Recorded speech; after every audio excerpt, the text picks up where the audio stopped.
Yo, yo, yo, how's it going? It's your boy Skilled Fawn, and today we're going to be doing an Elden Ring challenge. Let's waste no time and get straight on into the rules. So we're going to only be leveling up Dexterity in this run. I can't level up Vigor, Mind, anything else. I can't use any Spirit Summons. I must beat the game. Glitches and or exploits are allowed. No armor. And yeah, so this will be quite interesting. So when we spawn in, we are going to talk to Melina and get Torrent. This will allow me to traverse around the area with ease. And yeah, we do get the Dectus medallions. As always, I want to get them very early on. It just makes mid-game somewhat easy. And yeah, so we do get the Uji Katana. I wanted to be a Wretch class from the beginning because all my stats are at 10. So, it's a bit more balanced, especially for this run.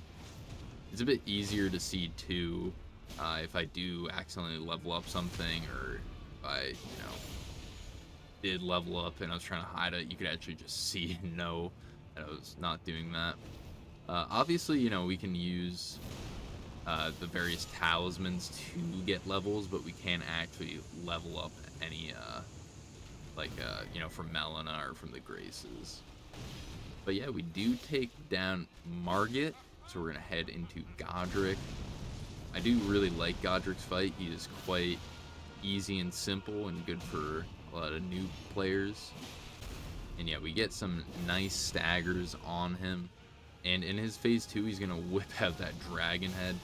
Just be very careful not to get burned, because in this game, fire just decides to behave not how it is in the real world, which translating anything into a game is quite difficult. But I just don't understand why they made the fire like bounce off of things. But yeah, we do take him down, and we're gonna progress on ahead to Renala, our next shard bear. And for Renala, I did end up taking another katana. I figured, since we're doing a dex only run, I might as well just try and grab as many katanas as I can, and just use them. It'll be like almost a little weapon showcase type thing. So this is from the guy that's Shibriri. I forget that. I think that's just his name. But I did take him down. He's near that lake at the beginning of the game where the dragon is. So we do take him down, get his weapon. We're gonna fight Renala. You gotta be careful because she will try and, get far away if you get close and just spam magic projectiles. But as she goes down, we're gonna head on over to Caelid next and take down Radahn. Radahn and Melania can be very daunting and, menacing, just because they are arguably the hardest bosses in this game. Radagon and stuff like that's up there, but I would definitely say these two take the top spots. And the good thing that does help with a lot of these Elden Ring fights is, just practice and experience. Once you play through the game at least, a few times, you're gonna really recognize bosses' movesets and what to do and all that stuff. And eventually Radahn comes crashing back down. We're gonna give him a mighty fine hello. Of course our hellos are coming from the katana, so he's not enjoying it very much, but so he does go up for his big super move, and we do stay alive somehow, and we are gonna take him down. This is our third shard bear. I truly do love Radahn. He is such a cool fight. A lot of the bosses in Elden Ring I love, though it's just mostly their music. For a lot of the side bosses and stuff like that, they just have such weak music. Yeah, let's head into Morgoth's fight. I was having a little bit of trouble with him, but I decided that I would pick up his shackle just so I wouldn't have to waste any more time with him. We're gonna get a nice stagger and eventually send him into phase 2. And what I really like about his phase 2 is it gives you slightly more opportunities than his phase 1 to get attacks, because he does a decent amount of these blood or like flame attacks, so it's just, you know, you get really good damage when he does them. Because it takes a while for him to recover from after attacking. Yeah, we're gonna head on up the elevator and progress to the mountaintops of the giants, where we are going to find one of my least favorite bosses in this game, just Fire Giant. So yeah, we do take him down though, and yeah, I in most of these challenge run videos, I'm just gonna be glazing over Fire Giant. I do quite despise him, just mostly because of his fire. That fire breath attack he has is just so frustrating to deal with, but yeah, let's keep on moving and head on over to Godskin Duo. So at a Godskin Duo, we're gonna try and sleep them. At first I was gonna just do the parry shield and go after Noble, especially after doing RO1+0 with all those modifiers. I was a bit cocky and I thought I was gonna be able to get it, but I think that's my biggest downfall whenever I play Soulsborne games. I'm like, oh, you know, I've played this so many times, I'll be fine. And then once I get into a run, or even like just sometimes normal runs, depending on like New Game Plus or whatever, I'm like, gosh dang, this is not going well for me. But yeah, this weapon is quite good because I do have the frost infusion on it, so it's gonna build that up, but it's also going to be building up bleed, so it's just such a good combo. I truly think frost and bleed are the best status effects in Elden Ring. There's definitely, you know, room for some other ones like Scarlet Rot, Deadly Poison and stuff, but I don't know, frost, bleed, they are just a really good synergy. But yeah, we do stun Godskin Duo again, or Noble I guess, and we are gonna kill him and head on over to Rykod, and together we will take him down. So first in his first phase, you see a God-devouring serpent. We're just gonna, you know, quickly take him out and then head into his phase 2. In his phase 2, we're gonna see a lot of area of effect attacks, a lot more than his phase 1. And the good thing though about his phase 2 is we can just stagger lock him once we get him about half health. So it is mostly just the beginning part of phase 2 that you kind of have to worry about, making sure you don't get hit and all that good stuff. But I would definitely recommend if you do you know, use his weapon against him, do a bunch of jump attacks. I used to do a bunch of charge attacks and, you know, have the talismans, but I think the jump attacks actually deal more poise damage, so it's actually a lot worthwhile. But yeah, you can see right here, I'm just gonna basically be stagger locking him over and over, and we do take him down. So let's head on over to Malekith's fight. So Malekith's first phase is he's disguised himself as Beast Clergyman, aka the guy that's in Caelid. You can actually talk to him and, you know, get items. He has a lot of incantation stuff, so that interests you. So that was the biggest pain when I did incant only run, was you basically just the only thing that's really good, like stat wise, for it is faith, and so many bosses are faith / holy resistant late game, so it was really bad. Especially Malekith, I'm pretty sure he has the highest holy resistance in the game. I may be wrong, but But yeah, his phase 2 is pretty sweet. He's got Destined Death Blade, Black Blade.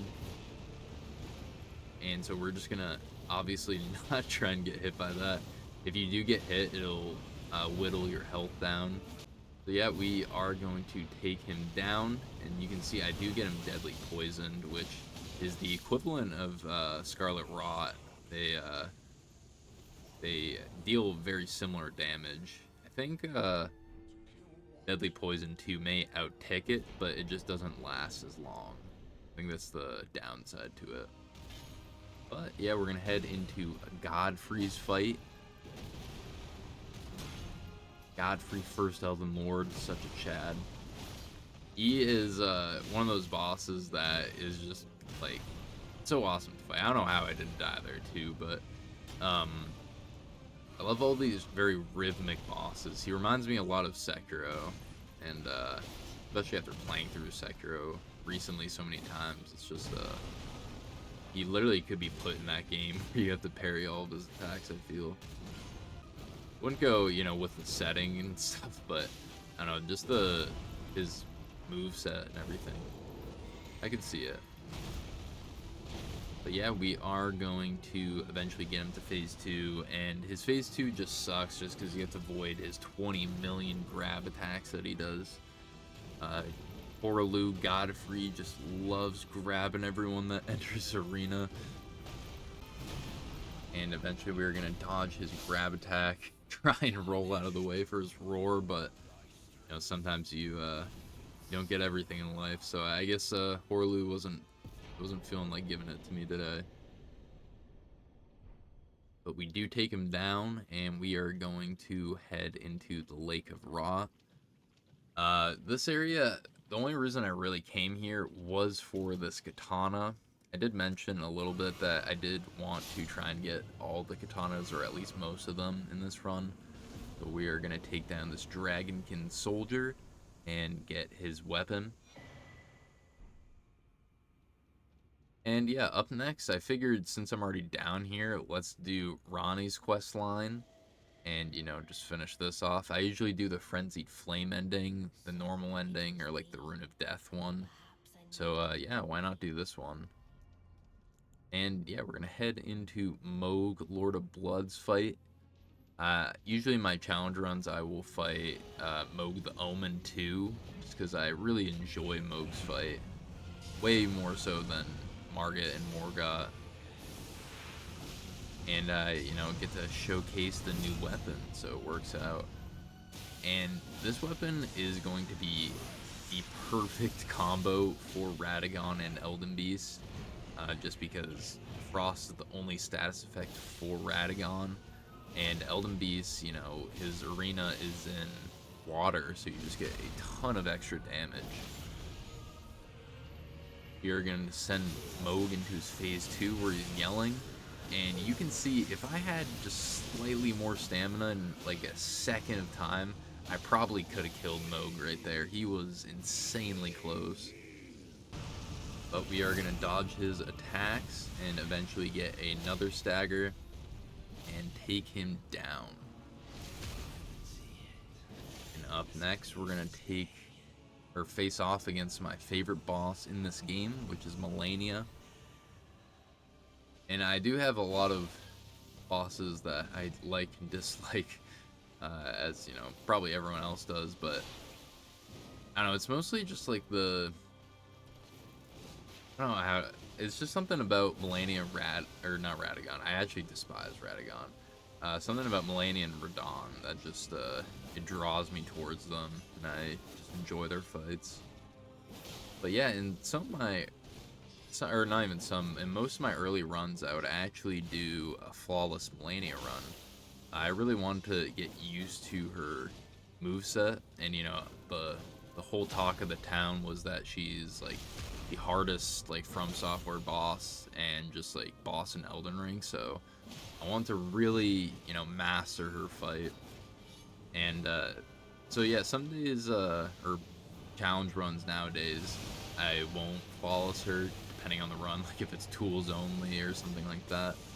But yeah, in this run I figured, you know, we got time, let's have some fun with it. You can see, even before the fight actually started, I was at that health because there's a few Ashes of War which will drain your health. So it's actually really good for a build like this, or if you want to do things flawlessly. Eventually, though, we are going to take her down. And yeah, we are going to head into the final boss, which is Radagon and Elden Beast.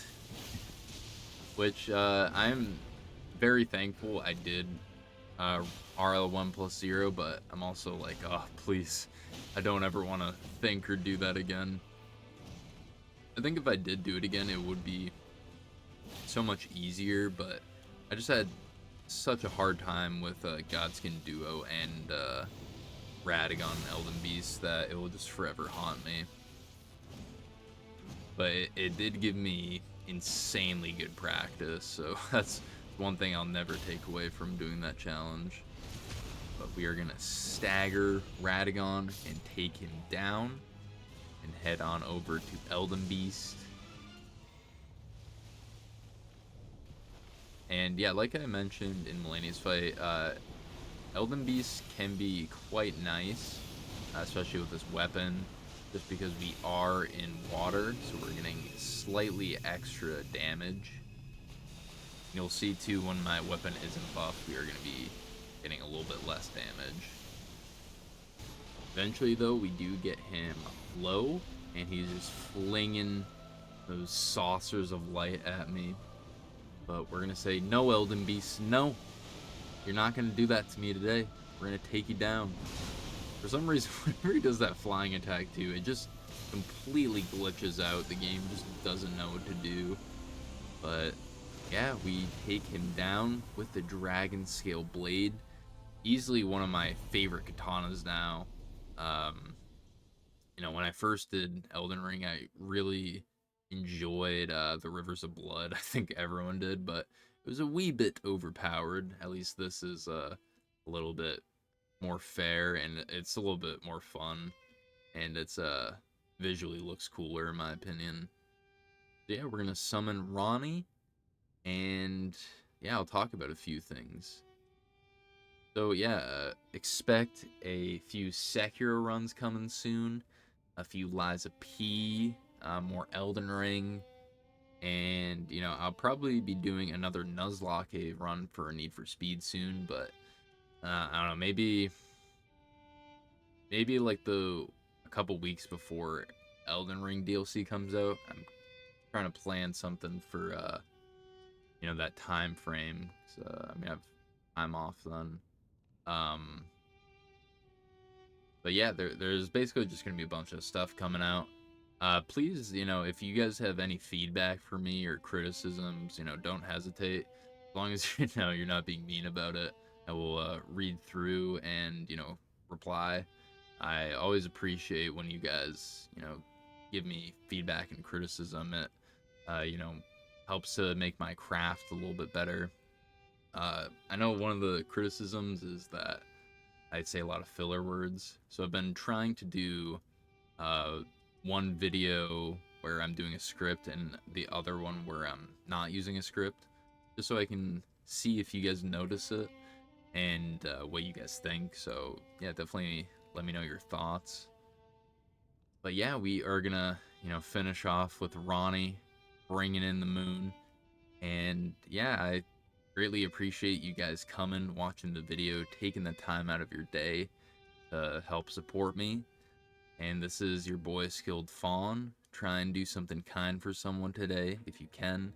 And I'm out.